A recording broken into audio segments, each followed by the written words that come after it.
नमस्कार। बहुत ही सुंदर सा प्यारा सा मजेदार झूमर के गीत बा, सुनी जा, बताई जा कैसन बा।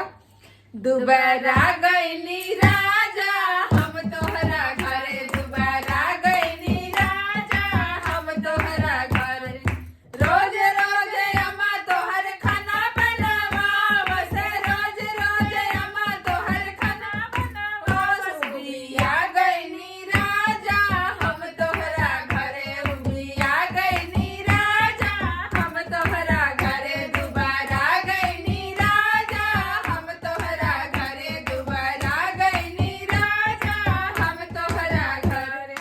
रोज रोज भाभी हमसे बर्तन धोवावस, रोज रोज भाभी हमसे बर्तन धोवावस। अनसा गईनी राजा हम तोहरा घरे, अनसा गईनी राजा हम तोहरा घरे, दुबारा गईनी राजा हम तोहरा घरे, दुबारा गईनी राजा हम तोहरा घरे। रोज रोज दीदी तोहर कपड़ा धुलावस, रोज रोज दीदी तोहर कपड़ा धुलावस। पगला गईनी राजा हम तोहरा घरे, पगला गईनी राजा हम तोहरा घरे, दुबारा गईनी राजा हम तोहरा घरे, दुबारा गईनी राजा हम तोहरा घरे।